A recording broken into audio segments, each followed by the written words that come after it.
ជំរាបសួរបងប្អូនទាំងអស់គ្នាអរគុណប្រែយើងសម្រាប់ថ្ងៃថ្មីចឹងថ្ងៃនេះយើងនឹងសិក្សា unit 10 with you and your friend ចា៎ហើយថ្ងៃនេះអ្នកគ្រូលើកយកនៅក្នុង lesson 2 grammar ដែលនិយាយអំពីកិរិយាសព្ទ has ឬក៏ទុកនេះជា has ជាកិរិយាសព្ទ has ដែលយើងប្រើសម្រាប់ទម្រង់ស្រោចចំណែក doesn't have យើងប្រើជាទម្រង់បដិសេធ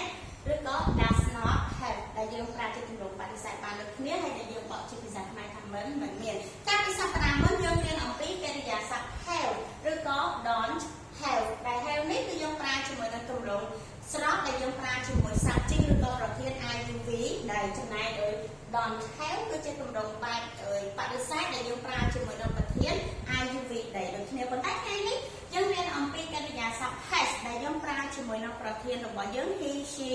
it ចា៎ឬក៏ទម្រង់បដិសេធ does not សង្កត់ doesn't have ឬក៏ does not have ដែលយើងប្រើជាទម្រង់បដិសេធជាមួយនឹងប្រធាន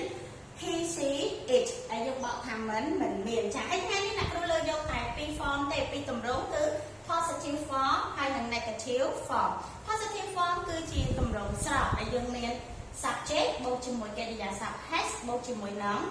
នាមចាឬក៏ complement ឬក៏ object ដើម្បីឲ្យល្បတ်ហ្នឹងវាស្ដាប់ទៅមានន័យគ្រប់គ្រាន់ចា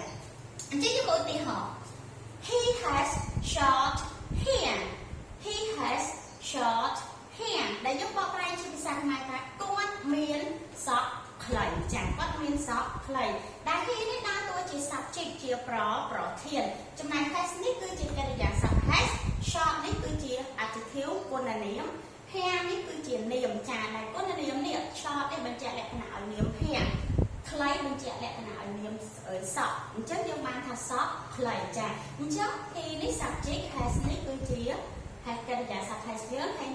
ចា noun ខាងក្រោយឬក៏ complement ខាងក្រោយឬក៏ object ខាងក្រោយហ្នឹងគឺ short hair ចាទី2 she has blue eyes she has blue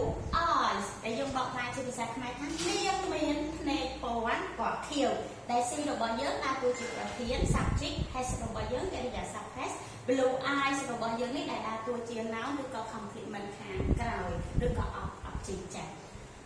ទី3 it has black eyes it has black eyes ចាដែលយើងបកប្រែថាវាមានភ្នែកពណ៌ខ្មៅដែល it ដើរតួជាប្រធាន has ដើរតួជាកិរិយាសព្ទ has របស់យើង black eyes របស់យើងដើរតួជា noun ឬក៏ complement ខាងក្រៅចាអញ្ចឹងនេះដូចគ្នា blue នេះជាគុណនាមបញ្ជាក់លក្ខណៈនាម eyes ភ្នែកនឹងមិនភ្នែកពណ៌ខៀវ black black នេះជាគុណនាមដែលបញ្ជាក់លក្ខណៈឲ្យនាម eyes ភ្នែកនឹងមិនបញ្ជាក់លក្ខណៈឲ្យនាមភ្នែកតាភ្នែកនឹងមិនគឺភ្នែកពណ៌ខ្មៅចាឥឡូវយើងចូលដល់ទម្រង់បដិសេធទម្រង់បដិសេធយើងមាន subject បូកជាមួយនឹង doesn't ឬក៏ does not អញ្ចឹងបងជ្រើសរើស doesn't ក៏បានឬក៏ does not ក៏បានក្នុងការសរសេរឬក៏ការនិយាយបានដូចគ្នា subject បូកជាមួយ doesn't ឬក៏ does not បូកជាមួយនឹង have ហើយបូកជាមួយនឹង noun ចាឧទាហរណ៍ he doesn't have straight hair ម្ដងទៀត he doesn't have straight hair ដែលយើងបកប្រែជាភាសាខ្មែរថាគាត់មិនមានសក់ត្រង់នោះទេចាគាត់មិនមានសក់ត្រង់នោះទេដែល he របស់យើងដើរតួជា subject ប្រធាន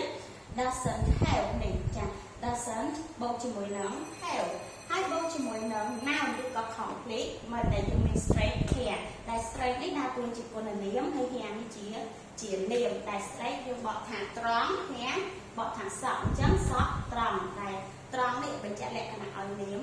សក់ចាឬក៏យើងហៅវាថាជាប្រភេទ noun ឬក៏ complement នៅខាងក្រៅទី2 she doesn't have brown eyes she doesn't have brown eyes ចា she របស់យើង subject doesn't have ចា doesn't have បូកជាមួយនឹង brown eyes ដែលជានាមឬក៏ complement ខាងក្រៅដែលយើងបកប្រែថានាងមិនមានភ្នែកពណ៌ត្នោតនោះទេទី3ចា it doesn't have long hair it doesn't have long hair ដែលយើងបកថាវាមិនមានសក់វែងនោះទេចាវាមិនមានសក់វែងនោះទេដែល it របស់យើង subject doesn't have របស់យើងនៅក្នុងទម្រង់យើងទម្រង់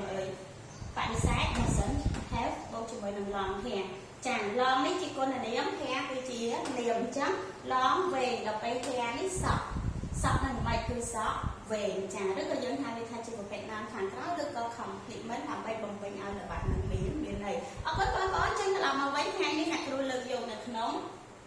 cái đi nhà sập hay đại giống pra chỉ mùi nóng pro thiên một phe thi sĩ đẹp chẳng hay mới tiết giống pra tầm độ bạn để sai chưa một phe tầm độ bạn để sai cứ doesn't have ឬក៏ does not have តែយើងបកថាមិនមានតែយើងប្រើជាមួយប្រធានរបស់យើង he she it ដូចគ្នាចាអរគុណច្រើនបងប្អូនអ្នកគ្រូមានមេរៀនខ្លីប៉ុណ្ណឹងសូមផ្ដល់ប្រទានពរជម្រាបលា